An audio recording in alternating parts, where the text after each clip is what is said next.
I hope everyone is doing well today and staying nice and healthy. We're about to get started in a couple seconds.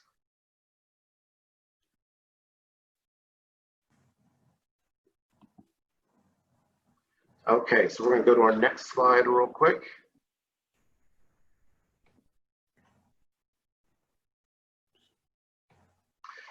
So welcome to today's Chow and Chat, another awesome one. My name is Marvin Alonzo Greer. I'm the Education and Visitor Experience Lead at Soldiers Memorial Military Museum. Again, we hope everyone is staying nice and healthy and safe out there during this time of COVID-19. Today's Chow and Chat is brought to you by Beelman Truck Company. Operating since 1906, a St. Louis company, we are happy that Beelman has sponsored our Chow and Chats and allows for us to bring you these awesome and free programs to Soldiers Memorial Military Museum as part of our STL History Live series. For those of you who are familiar with our Chow and Chats, this one is going to be a little bit different than the format that our Chow and Chats normally take place in. This Chow and Chat, unlike the majority of our Chow and Chats, is going to be more of a conversation. So I'm going to be interviewing our speaker today and asking him a series of questions about the Missouri crisis and the war that almost was. We're going to invite you all to chime in throughout the presentation. You can chime in and ask questions via the Q&A box. So either at the top or the bottom of your screen, you'll see there's a box that says Q&A. If you click that box, you can type in a question and submit a question. If you don't see that, we also have a chat function. You can also use the chat function. Just be sure that you see where it says to, you'll see either all panelists or panelists and attendees. Please just message all panelists and I'll read those questions off to our presenter as we go on.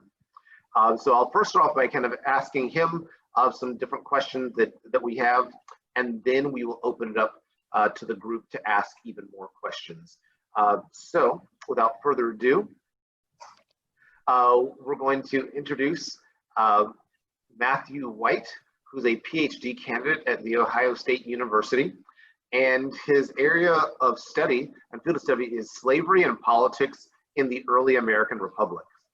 Now, before we closed down for COVID, due to COVID-19, back in February, we hosted an author on site named John Reese, who wrote this really good book, actually, called They Were Good Soldiers, about African Americans in the American Revolution. Interestingly enough, John Reese, the author, and Matt White are distant cousins. And it's interesting to note that well, whatever. We're first cousins. Oh, first cousins. Oh, my apologies. My apologies. So you guys are first cousins, and it's interesting to note that that this family tie and of history of African Americans and this idea of resistance in the foundations of America and the early American Republic is something that both cousins are interested in and has been a family passion for both for their family for quite a few years. So without further ado, we're going to start. So we're actually going to stop the screen share real quick. We're going to stop screen sharing. Matt, can you stop sharing the screen? Yep. Thank you. Okay. And then I'm going to pull up the questions, and then we will get started. So it's been a few years since I've studied the Missouri crisis. I know when I was in school, we talked a lot about the Missouri Compromise. And I know probably a lot of our viewers today listening in probably heard about the Missouri Compromise in school, but again, it's probably been more than a few years for people like myself and probably a lot of our viewers. But and the Missouri Compromise, from what I remember, like kind of brought Missouri in as a state or something like that. But could you kind of explain to us what was the Missouri Crisis and how did that lead to the Missouri Compromise? Sure. So the Missouri Crisis was a long time coming, and it was a long time coming. It was a crisis that was over slavery. I mean, the short answer is this is over slavery. It's the expansion of slavery. In the early republic, and that is from the Revolution to 200 years ago in 1820, slavery had been an issue that the founders and, I mean, the founding generation worried about. And during the Constitutional Convention in 1787, there were debates over how we were going to build a true republic that would destroy slavery.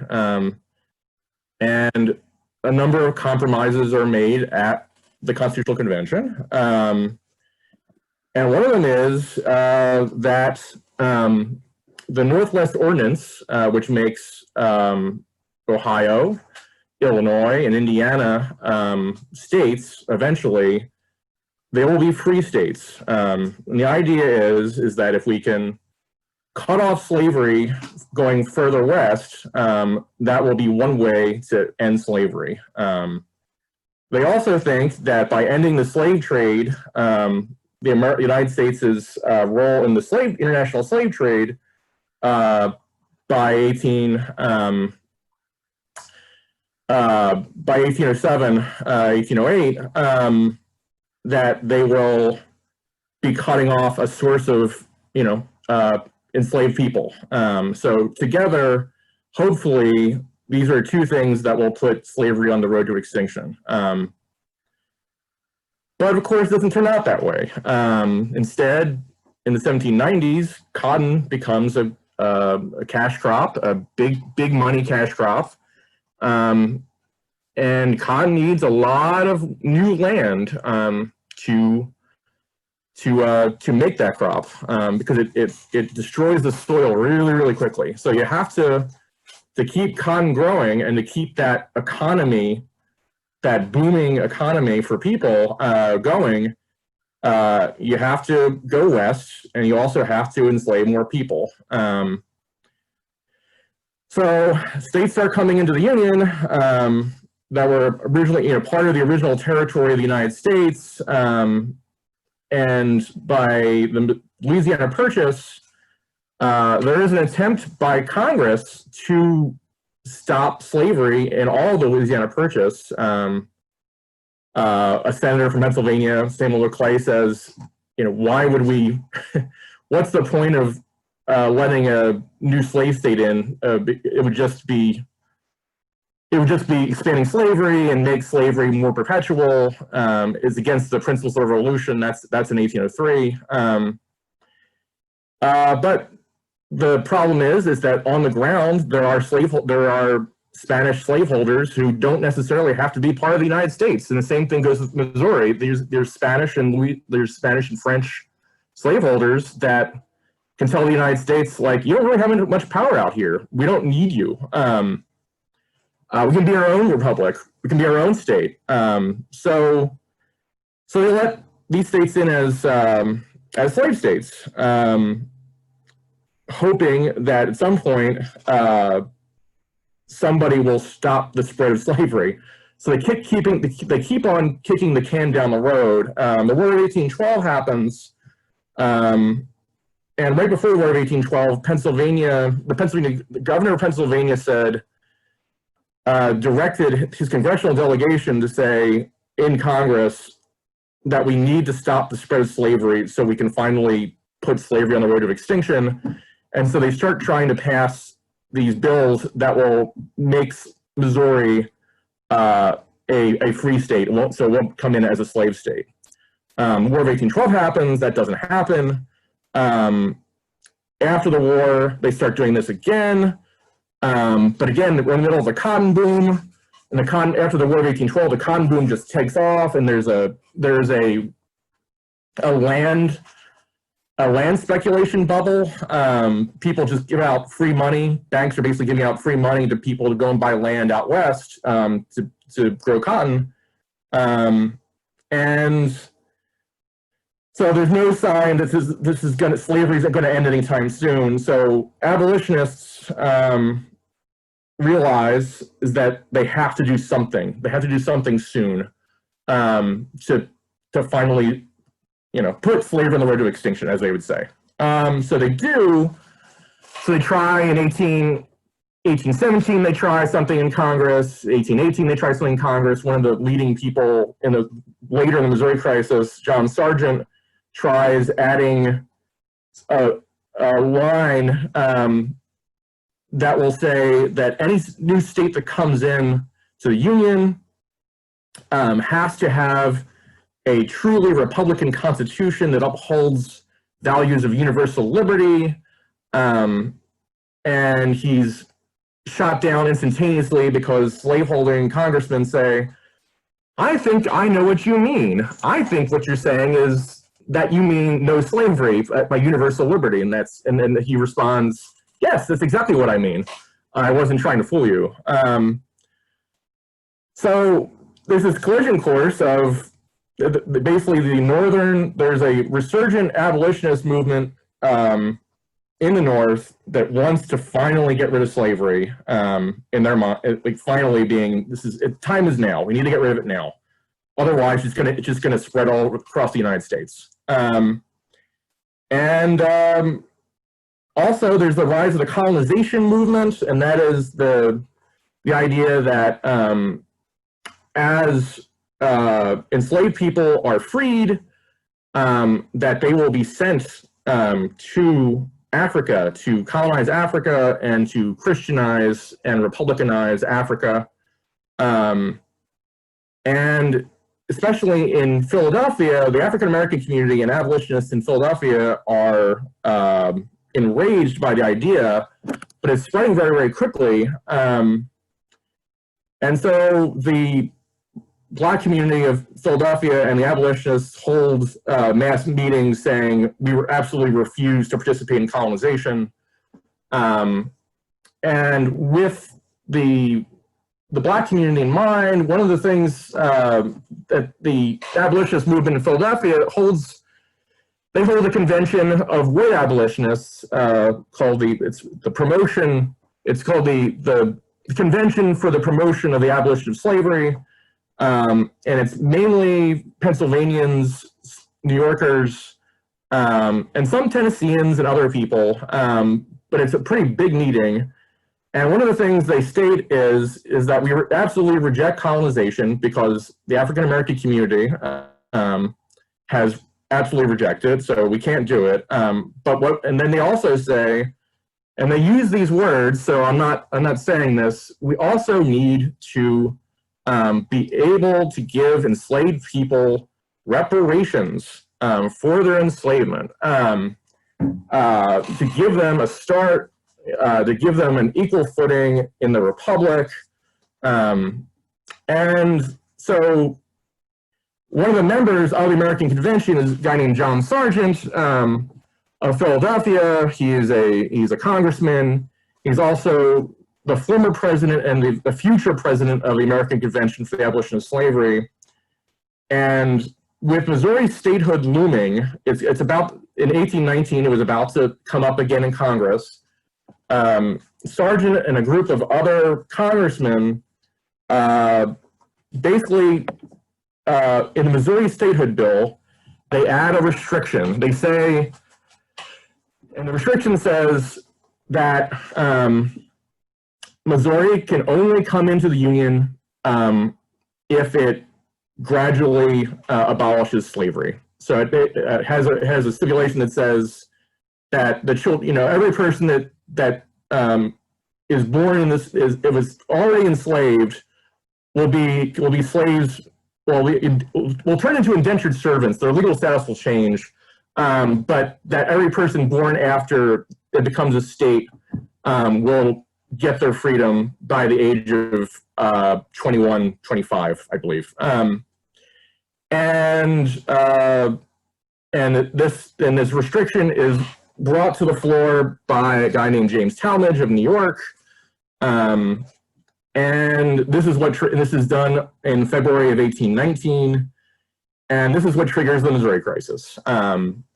Because suddenly it fails in the Senate. The restriction fails in the Senate, but it keeps winning in Congress.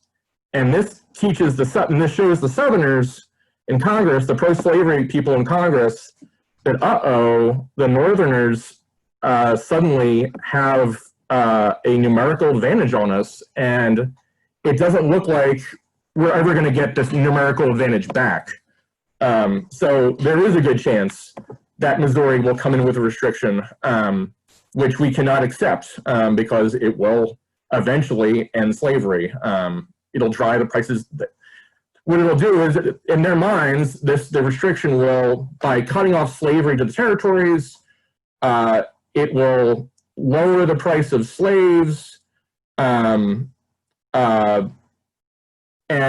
therefore, slowly but surely, slavery will die out, and then the government, in theory, would give money to the slaveholders or something along those lines.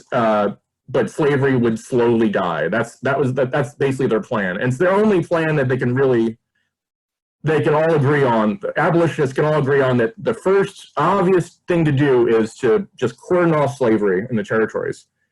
So that triggers the crisis, and then in Congress, and it ends. The first part of the crisis ends in early 1819, because Congress just votes yes, Senate votes no, so it gets pushed to the next Congress. But during the summer of 1819, and then the fall, northern states, particularly Pennsylvania and New Jersey, start holding public meetings where thousands upon thousands of people come out, and the public meetings demand an end of slavery in the territories, and that their congressmen should accept nothing but that. In Philadelphia, there's a meeting held, thousands of people show up. The people on stage, the speakers are all Revolutionary War veterans, and they state, they say, you have to, no compromise, but, the eventual extinction of slavery. And the thing that's crazy about this is the petition that starts going around probably gets half, at least, of men above the age of 20 sign, the entire city of Philadelphia sign the petition. So that's a pretty big amount of people, and people claim that they didn't sign it because they never got a chance to. So it seems at this moment that a bunch of Northerners are very dead set against slavery. Matt, the crisis, and so kind of a follow-up question there, because you mentioned a couple names, Talmage and Sargent, as being some key players. Were there any other major players in the conflict, especially Missourians? And then what positions or stances did these major players hold? Yeah, so in Missouri, one of the big power brokers in Missouri, and he would continue to be a power broker until his death, is Thomas Hart Benton, who was the editor of the St. Louis Inquirer, or Missouri Inquirer, and the entire time he's writing pieces in the newspaper. He's telling his congressional representatives. John Scott is one of the congressional representatives of the territorial delegates, who is witnessing all of this. But he's telling him, we cannot accept a restriction on slavery. He's from North Carolina. He's from North Carolina. He's a racist. There's no, by any stretch of the imagination. Later in life, he does begin to question slavery, and his choices as a young man, because he eventually realizes that slavery as a system is not only bad for the enslaved people, but it's also very bad for white people as well. But all during this period, his newspaper articles are just vitriol, insulting Northern congressmen, especially John Sargent of Philadelphia. He hates Philadelphians in particular. He really hates Philadelphians. He thinks they're all Quaker pacifists. But as he finds out later, that even Quakers in Philadelphia often aren't pacifists when it comes to slavery. So yeah, that's Thomas Hart Benton. In Philadelphia, a person that's central to this, that's not usually remembered as being central to this, is James Forten. James Forten is a African American man who was born free in Pennsylvania, but his life's trajectory was what a lot of the white abolitionists imagined that emancipation would look like, because James Forten is an apprentice at a sail making factory, basically a sail loft, and he takes over the business from his white master, his white apprentice's master. He's not an enslaved person. Takes it over and begins to buy property and makes a ton of money. And he's friends with lots of white abolitionists in Philadelphia, and he's to them, like, he's a perfect example of what emancipation should look like, and the possibility of all humanity and stuff like that. But James Forten says, he's a Revolutionary War veteran. He was on the Charming Sally, Stephen Decatur's privateer, American Revolution, a famous privateer.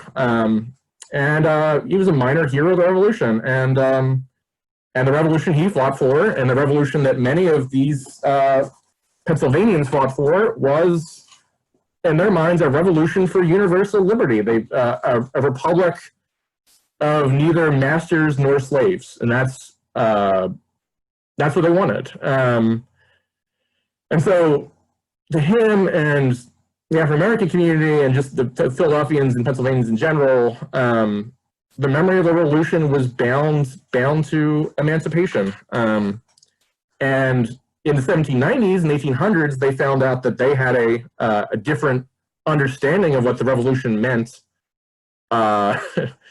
than, let's say, Thomas Hart Benton, for instance, who clearly thought that the revolution was a revolution to give freedom for white men to go and conquer the West and make tons of money.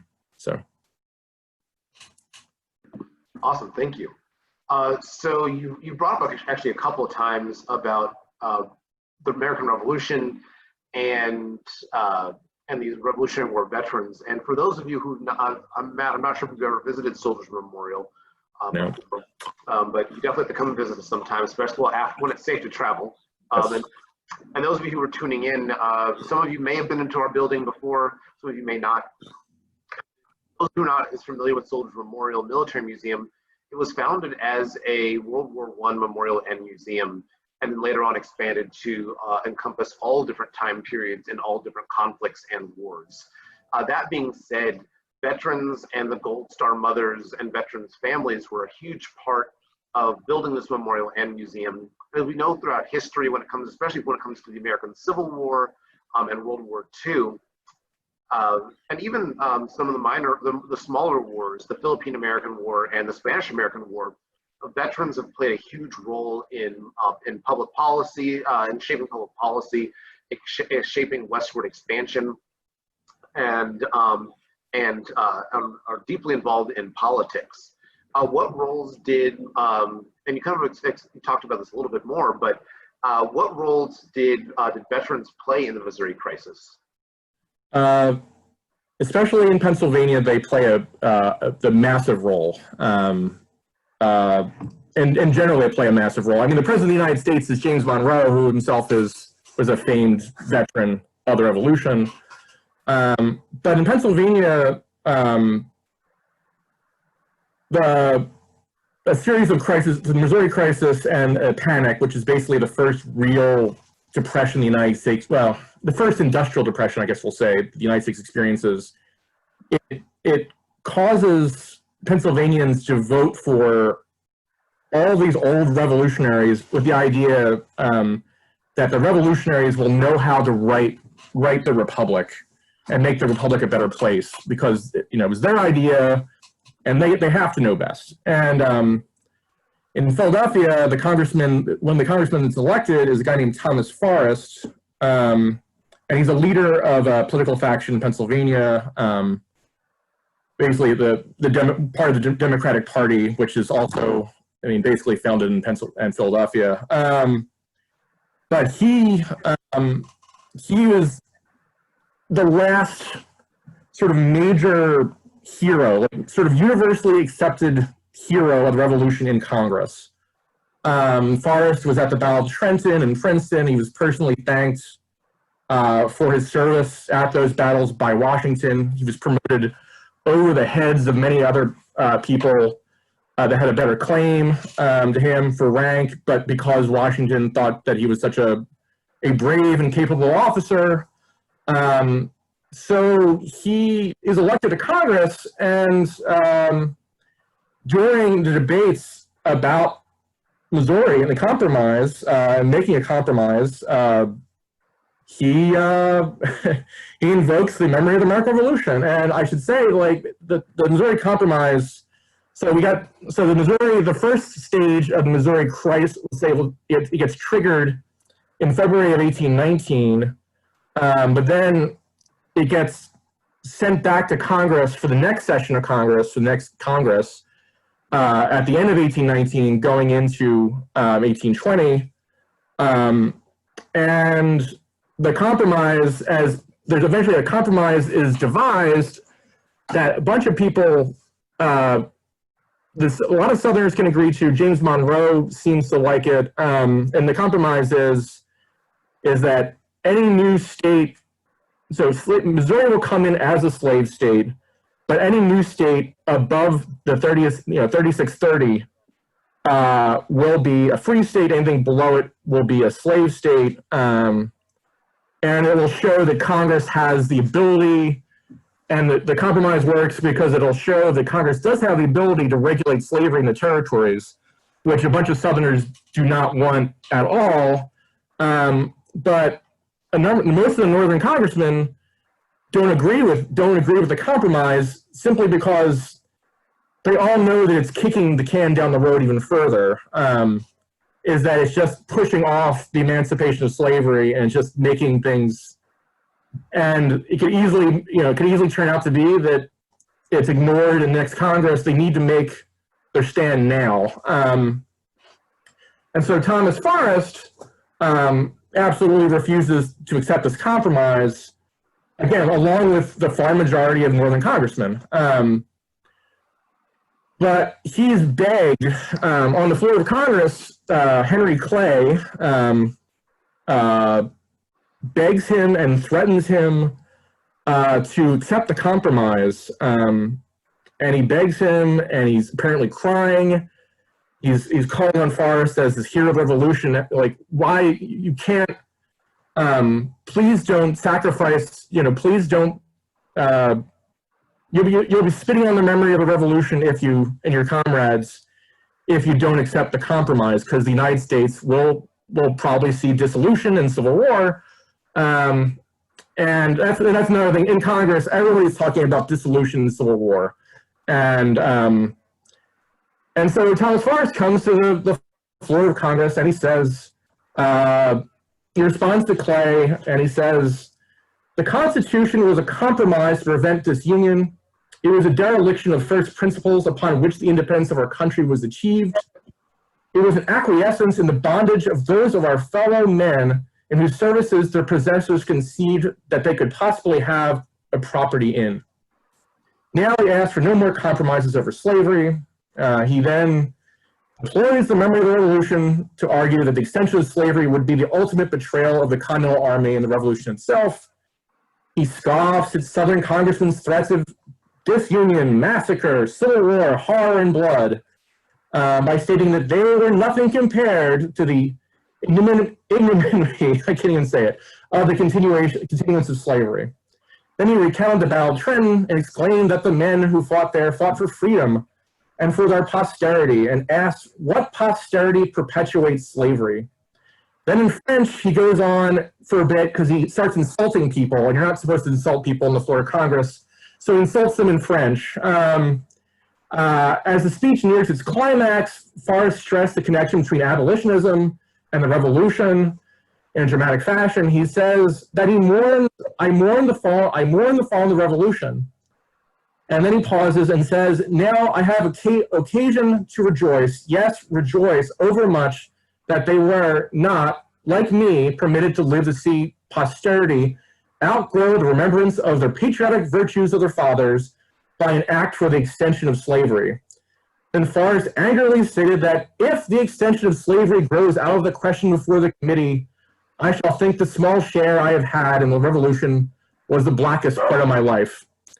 In conclusion, he stated that even if the compromise might, quote, avert what was threatened, I could never compromise. And that's the, so he's defining the revolution as a revolution to bring about a universal, a republic of universal liberty. It's not a republic that's going to spread slavery and inequality across the world. So. Wow. That's a really moving passage. I know I've never heard that speech before, and I would definitely love a copy of it at some point in time.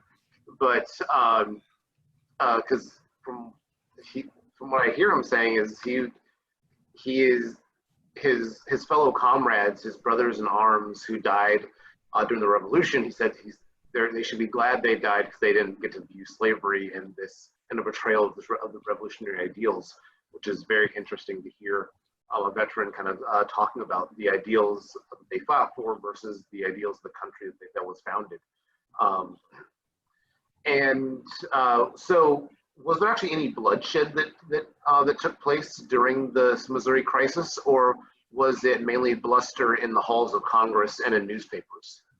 So there's lots of bluster. So there is essentially a verbal civil war on the halls of Congress, because there's tons of people saying similar stuff. I mean, not the way that Forrest says it, but a Pennsylvania senator says, if the choice is between perpetual slavery or civil war and bloodshed, I for one choose the latter. But so there's this verbal civil war going on. The Southerners constantly make threats, and then the Northern response is, okay, I mean, you can make all the threats you want, but we don't live with thousands of enslaved people that might want to might want to have a say in this if it does come to bloodshed. But yes, there is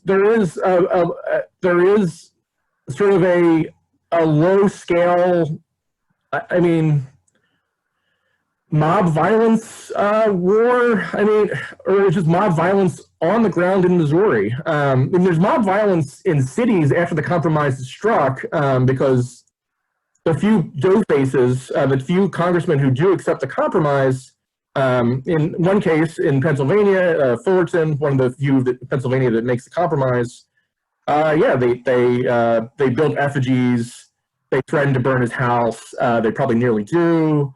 But in Missouri, there's a whole rash of violence typically against missionaries. And they're missionaries often from Pennsylvania, because they're anti-slavery Methodists, anti-slavery Baptists, whatever the case may be, and they're coming to Missouri and they're trying to argue in favor of Missouri having a constitution that bans slavery.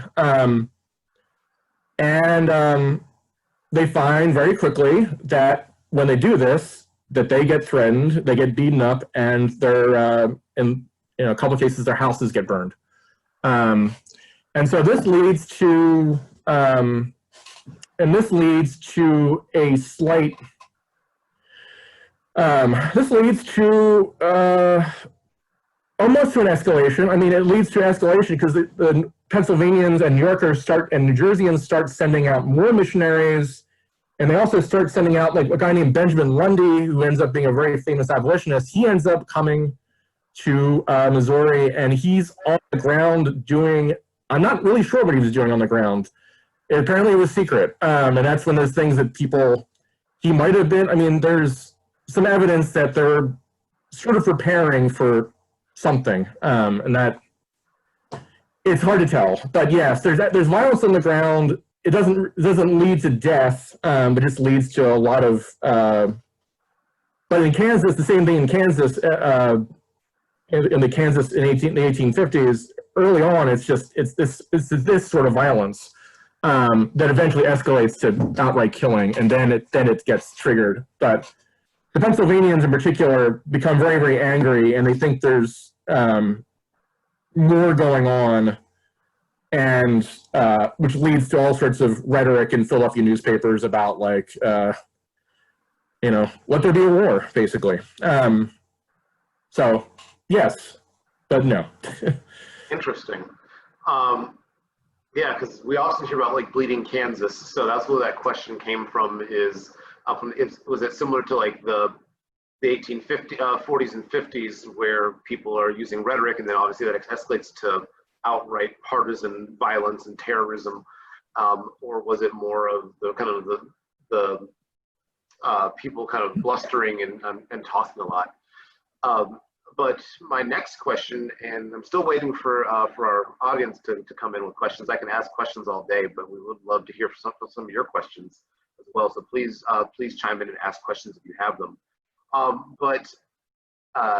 So right now the year 2020 is kind of highlighting Missouri coming into the Union as a state. At that point in time, it was 37 years prior to the Dred Scott case being decided on by the Supreme Court.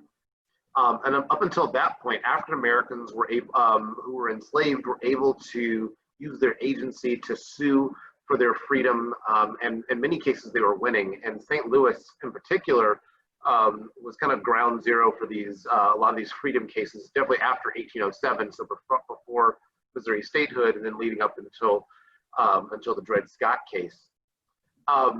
And you're talking a lot about the kind of the framers of the Constitution and these kind of and these founding values. How did the framers of the Constitution feel about African Americans living free in this new republic? And you kind of addressed it with colonization, but like, what were the views like? And obviously, different states and different individuals had different perspectives. But can you give us a little insight on that? Especially so, and I guess some of this so we'll continue forward in the Missouri crisis to give the answer. And so the Missouri Compromise is struck on March 3rd, 1820, and it's the compromise is only voted on. The only congressmen from the North who vote on it. It's only a handful of northern congressmen who vote yes, and a lot of them are afraid. Like Joseph Bloomfield of New Jersey, who's a Rev War veteran himself, says, like, the only reason I voted yes to the compromise is because of my constituents keep saying that they'd rather have a civil war than accept the compromise. That's why he votes for the compromise. But so the northern congressmen vote yes, but the problem is, again, all these northern abolitionists can't accept the compromise because it doesn't put slavery on the road to extinction. They're just worried that that yes, they sort of won because Congress can make a restriction on slavery, but they don't know how long it's going to last. And again, they just feel as if they're kicking the can down the road. So all this stuff starts happening where Pennsylvania is like, well, we refuse to accept Missouri as a state because their constitution will have slavery in it, and so it's not a truly Republican constitution. Therefore, we're not going to let them into the Union.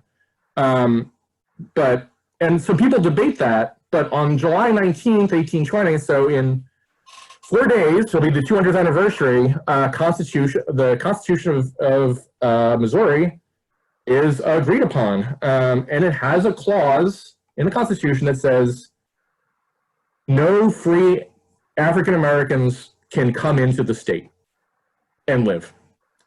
And so any debates that people are having about the constitutionality of slavery, what Congress could do, they all go out the window because this is such a blatant the privileges and immunities clause of the Constitution is Article 4, Section 2, Clause 1, and it says the citizens of each state shall be entitled to all the privileges and immunities of citizens in the several states. And this triggers debates inside and outside of Congress about what the framers of the Constitution intended in regards to African Americans. And so yes, suddenly people start asking Madison, like, what's your opinion? Because he's still alive. What's Jefferson's opinion? But the Pennsylvanians, and some of the Massachusetts congressmen and Maine congressmen, one of the things that they all went back to is, and this is when Pennsylvania signs its abolition law in 1780, there's a response from people inside and outside the state that says, but by doing this, by passing this law, the wording is such that you're making it so that people of African descent can marry a white person. And then it also says basically that they can vote. They have franchise, and the response in the newspapers is, yes, that's the point. The response is, yes, that's the point. And the response from a number of people who wrote it said, like, we live in a revolutionary republic. And we're all, and basically, the point on using Enlightenment thought, like, we're clearly all members of the same race. And so, yeah, so early on, most of these northern states have, Black citizenship. And even and not even loosely defined citizenship, but I mean, the franchise, paying taxes, right to hold property.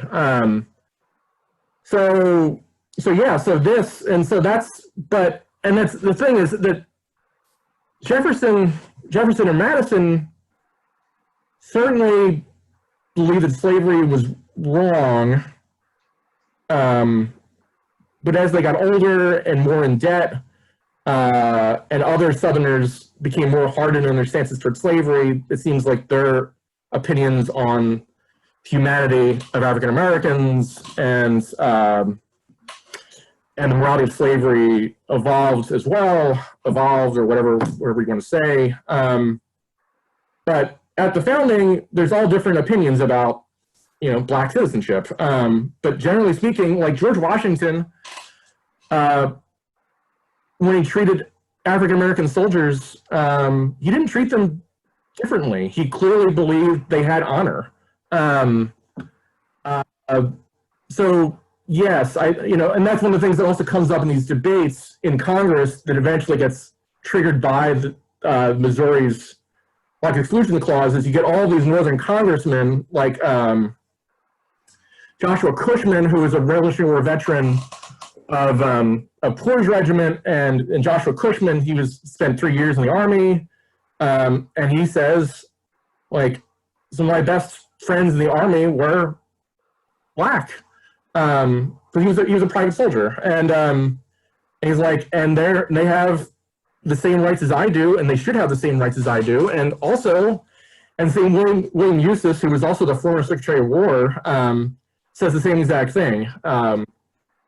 African Americans have always been good soldiers and been good citizens, and he showed that, and he says that, and shows it on the floor of Congress. And so, yeah, so there's this debate over if Missouri can do this, and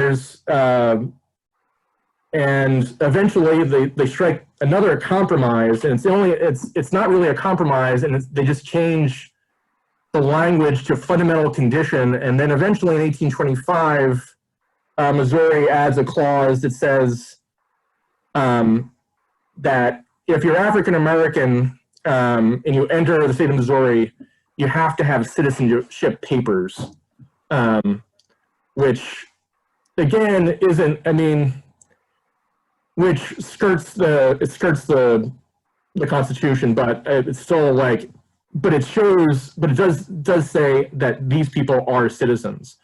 So, you know, when Tawney says that, I think, I forget the exact wording of the quote, that, you know, blacks don't have the rights that a white man has to respect. Right, yeah, same rights as white men. Yeah, he's completely ignoring all this history on purpose, because he wants to, you know, that's what he's trying to do. He knows he's ignoring it too. I think we have time for I have one more question, and then hopefully people are going to chime in at some point in time. Please again ask questions. Go to your Q&A box and or the chat function, and please type some questions if we have them. We have about 10 minutes left, but I was recently reading a book called American Uprising. For those of you who've not seen this book, it's really good. It's about the 1811 slave insurrection in New Orleans. And my question around I had around that book is, this is around, again, the time, this is still kind of just post-American Revolution. The country is still new. This is around when Missouri is coming into the Union. The Louisiana Purchase has just happened. And then thinking back to all these revolutionary ideals that took place. So the American Revolution kind of was the first real successful anti-imperialist rebellion that took place in the Western world, and then it was followed up by Haiti, and then all throughout South and Central America and the Caribbean. You start seeing, and even within the United States, you start seeing these rebellions take place, pushing back against either slavery or colonialism. And how did those revolutionary ideals inform what was going on here in Missouri, and then also nationally when it comes to national politics?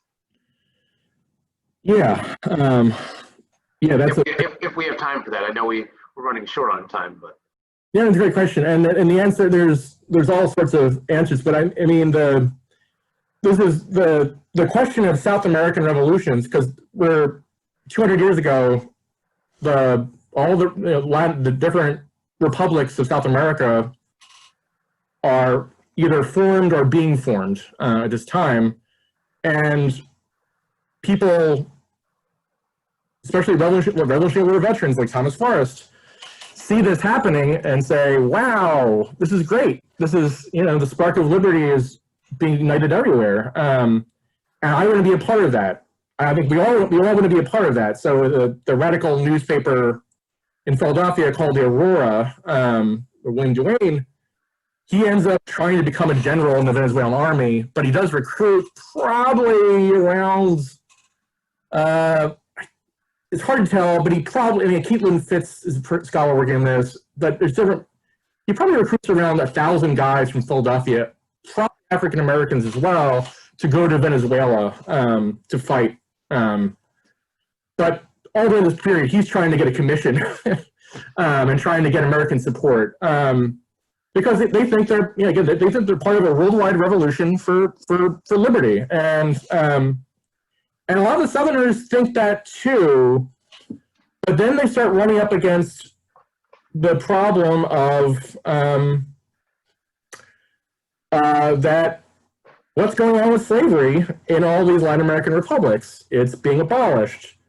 What about African American? What about Black people in those revolutionary armies? Are there Black leaders? And the answer to that is yes. And so Southerners slowly but surely start realizing that, and then turn away against the revolution, against those revolutions.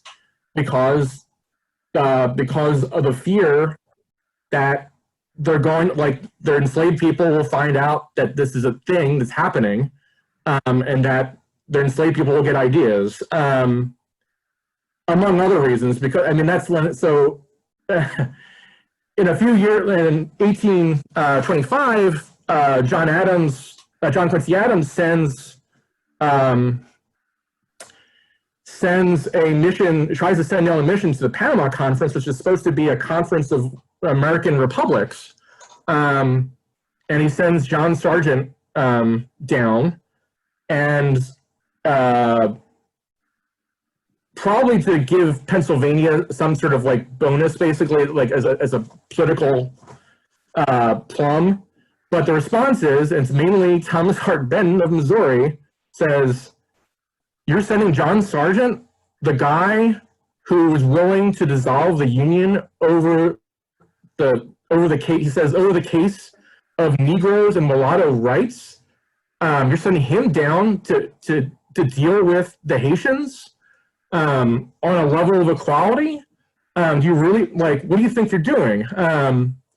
And that's the divergence. Like, the United States goes from fully supporting these revolutions and being part of a worldwide movement to the Northerners still think they're part of a worldwide revolutionary movement, and the Southerners are not, do not think that anymore, generally speaking. Awesome, thank you. We did have a question that came in from John Ermold, who asked a question: since cotton provided an economic boom, were any efforts made by anyone to find a replacement for cotton and then lessen the need for enslaved people? Yeah, that's a great question. And there's still a brief moment. So this is, there's an economist in Pennsylvania, named Tench Cox, and he writes a pamphlet in the 18 teens, and it's called like Cotton. How great is it? I forget the exact name, but it's basically like, cotton, it's great. And he suggests that cotton doesn't have to be grown by hundreds of enslaved people on plantations. It can be grown by families. And of course he's lying, and he knows he's lying. But there's still some sense going on that cotton doesn't have to be grown by enslaved people. That you can, or I mean, it doesn't have to be, that it would be even more. And this is an idea that actually goes all the way to the Civil War. Like, the Republican Party in the run-up to the Civil War, and even during the Civil War, still thinks that free labor, free people working on cotton plantations will grow it better, more efficiently, not understanding that the reason why cotton can be grown as much, produced as much as they do, is because you're using the entire family of enslaved people, and because they're working insane hours.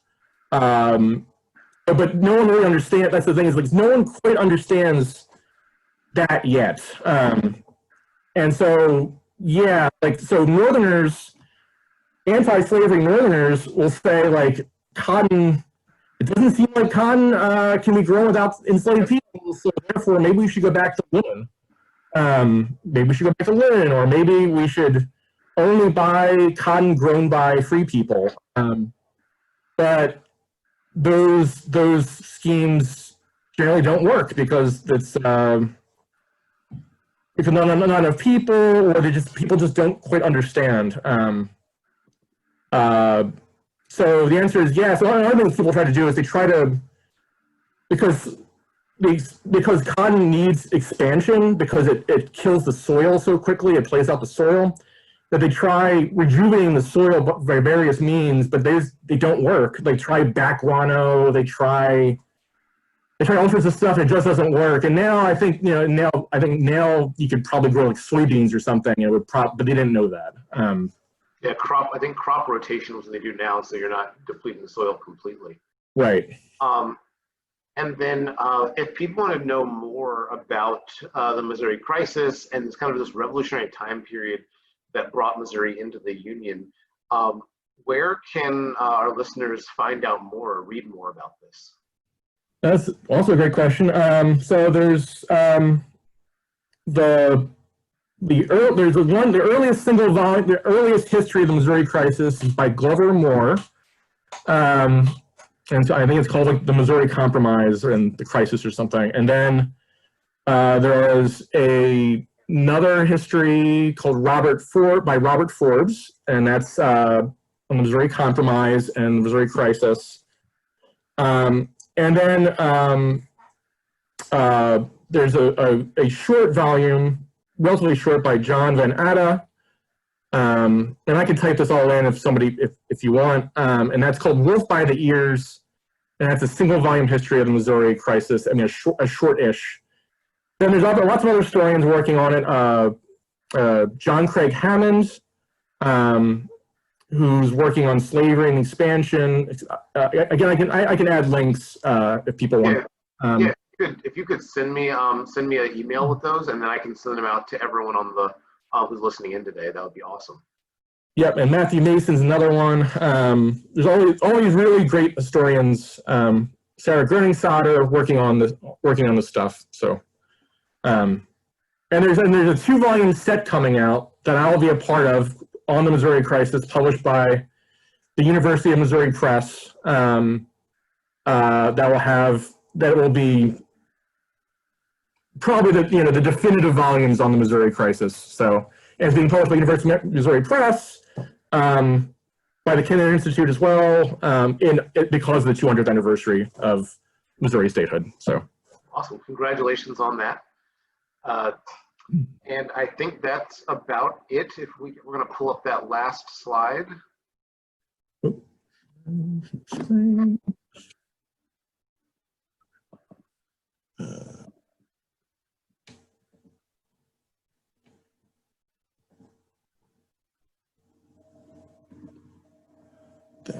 Well, again, I want to thank you all for joining us today for this awesome Chow and Chat. We hope you join us next time. Our next Chow and Chat is going to be on, let me pull up my calendar real quick. It's going to be on August 5th. And and we're really excited to have you all join us for our next Chow and Chat on August 5th, same time at noon. And we want to thank Matt White for presenting today in this awesome discussion about the Missouri Crisis and the war that almost was. For those of you who are members of the Missouri Historical Society or Soldier Memorial Military Museum, thank you so much for your support. Again, that helps us keep running, that makes sure we are able to offer those amazing programs.